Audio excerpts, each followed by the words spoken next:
రోజుల్లో మొత్తంగానే హార్టికల్చర్‌కి సంబంధించి ఒక రెగ్యులేషన్ తేవాలని కూడా ప్రయత్నాలు జరుగుతున్నాయి.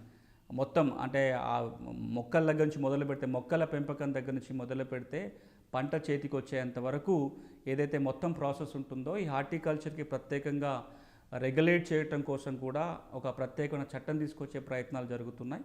అట్లాంటి చట్టం రావటం కూడా మంచిదే. ఎందుకంటే ఏటేటా హార్టికల్చర్ పరిధిలో ఉన్న భూమి పెరుగుతూనే వస్తుంది. నేను మొదట్లోనే చెప్పాను, తెలంగాణలో 12.5 లక్షల ఎకరాలలో ఈ రోజున హార్టికల్చర్ ఉంది. ఆ విస్తీర్ణం ఇంకా పెరిగే అవకాశం ఉంది. కాబట్టి రైతులకు మేలు జరగాలి అంటే గనక అలాంటి ప్రయత్నం జరగాలి. ముగించే ముందు ఒక చిన్న సలహా సూచన.